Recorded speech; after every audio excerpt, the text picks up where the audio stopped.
Vivek Ramaswamy, the guy whom I personally still wish was the VP. I wish Trump would have picked him as the VP, but he was in Springfield, Ohio, and the mother tells Ramaswamy that an immigrant with a machete chased her daughter, and the police didn't respond to her call.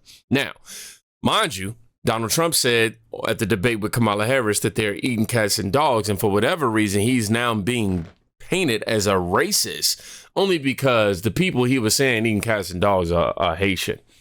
Only for that reason only. Oh my gosh, they could have been anything. Person, by the way, too, man. My name is Brock Inge. I've lived in Springfield 28 years, all my life, pretty much. Since this story leaked, and this is something that everyone needs to hear, the hateful language in this community has spiked. It's really, really bad. I'm half black. I'm half Hungarian. I'm half black, half white, whatever you want to say.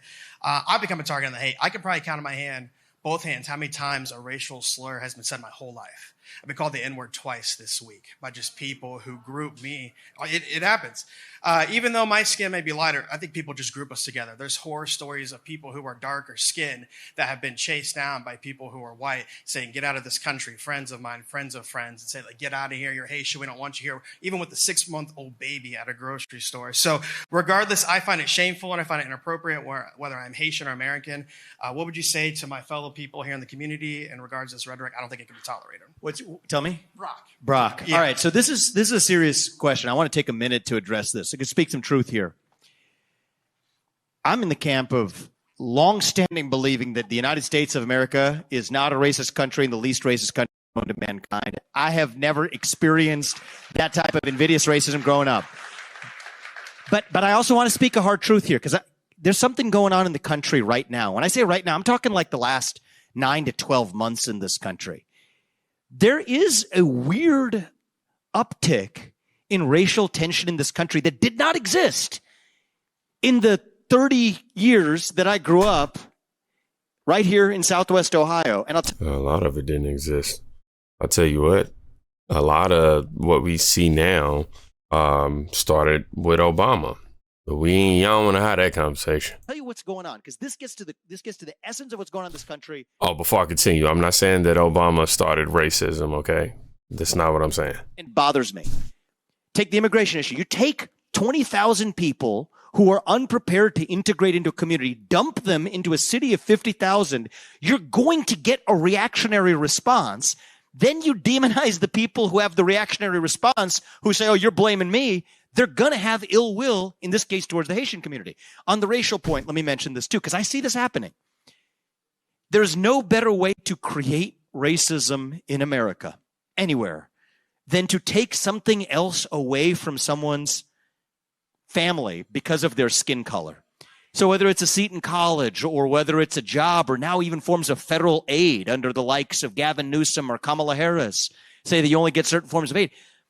If you're a racial minority, if you're black or Hispanic, that actually creates more racial animus in response. And so this is what I think many people on the right sometimes miss, which is that are these anti-racist programs, are they racist against whites or Asians? They are, but actually it's not just that it's racist against whites and racist against Asians. It is literally fueling a new wave of anti-black racism in the country that otherwise would not have existed if it weren't for those woke anti-racist policies in the first place. It is divide and conquer. It's the media.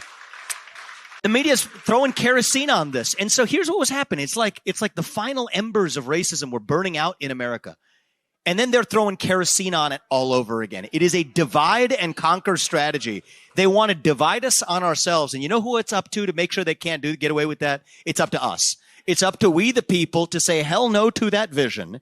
You will sell us this myth that we're divided. You're going to try to pit us against each other. But you know what? We, the people who are citizens of the United States of America, are the people who we actually elect a government to represent. And all of us are American, regardless of our race or creed. And that's what made this country great the first time around. And that's how we're going to make this country great again. Thank you, man. I appreciate it. Thank you, bro. Okay. Now, before we play more that took place there, I wanted to go ahead and give you guys more info about the reason why I spewed out Obama. See, look, prior to Obama, there was this growing narrative, especially in the late 90s and early 2000s, that America was progressing towards racial equality.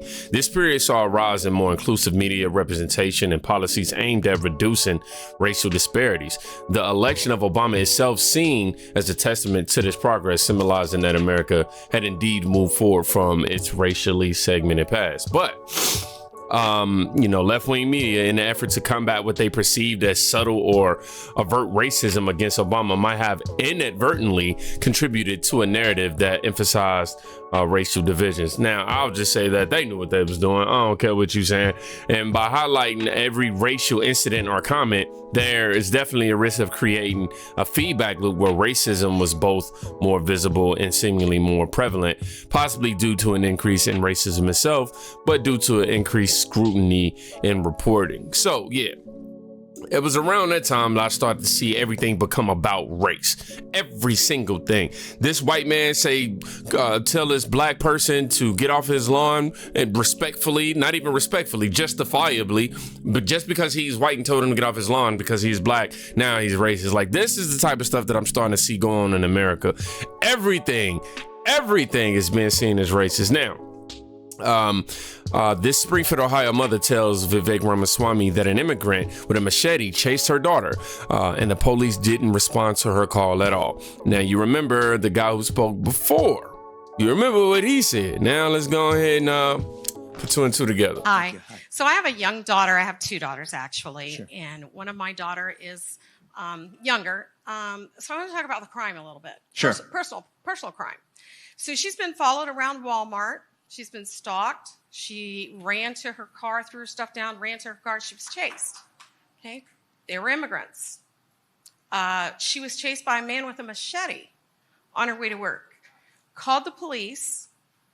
She told them what had happened and wanted to file a report.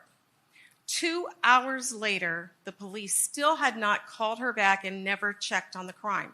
So that's how you know there's no crime in Springfield, because no one's reporting it. That was your daughter.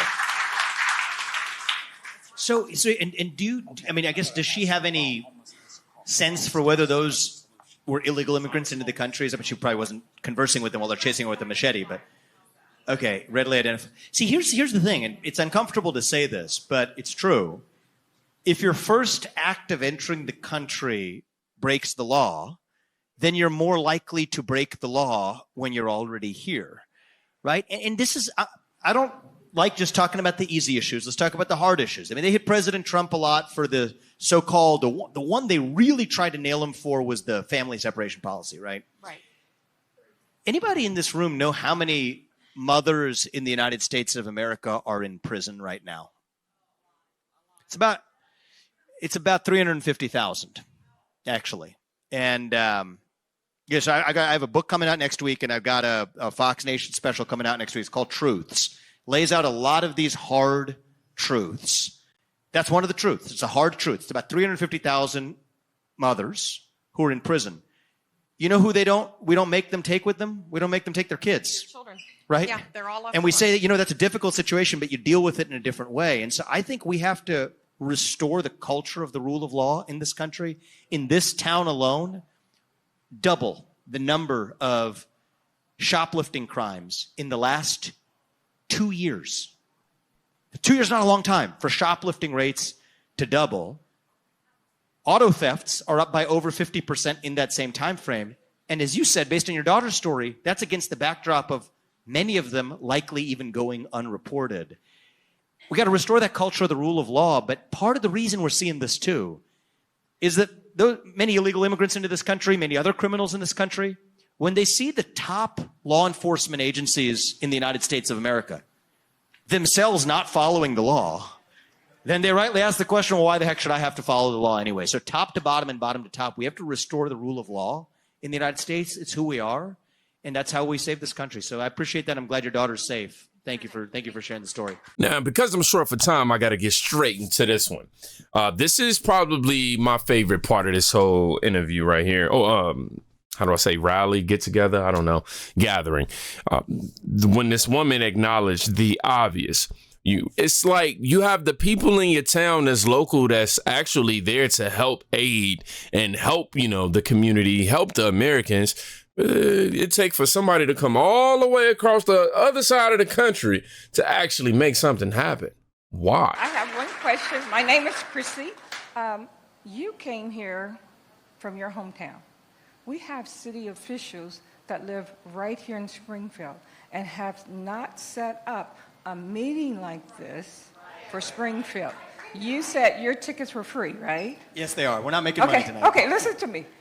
But why can't the city officials, I'm serious, why can't the city officials do this? Go to the north, south, east, and west of Springfield, maybe get people that want to come, and find out what they're really living circumstances. And here's why. We're paying for those, right? I've been in Springfield for 66 years. I know a lot about Springfield, okay? So my take is, if you don't talk to people, even Haitians, I have Haitian friends too. I know all of them are over here illegal too. But what I'm saying is, this is a community. If you want to be open about things, talk to the people. Don't just make it seem like President Trump did, like everyone's lying. They don't really know, if they're not living on that side of town, what really goes on. So how will you know about a city if you're not bringing the people together, right, and talking to them? It's called Communication What's your 101. name? What's your name? My name is Chrissy. Chrissy, I appreciate you being here. So I'll tell you what I think is actually going on, okay? The first thing I'm going to say may not be very popular in this room, but I'll tell you the truth, okay? This is what I truly believe, so I'm going to share it anyway. Mm-hmm. Actually, before I came here, I was in City Hall. I met with a number of the city officials. I invited them to be here tonight, actually. I thought it would be productive, because I don't have the power other than through philanthropy or through public advocacy to change something here.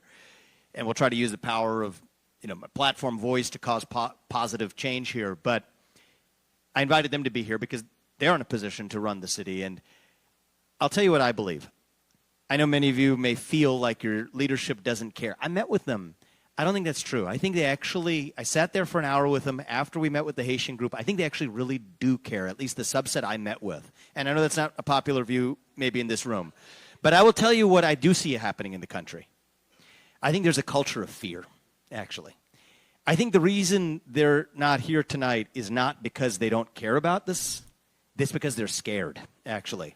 And I think that culture of fear has spread like an epidemic across our country, where actually what you really need is just transparency. You report to the people. If you work in a company, how many of you, anybody in here work in a company, okay? Your CEO is the boss of your company. But people mix this up. When you're in government and you're a city official, mm-hmm.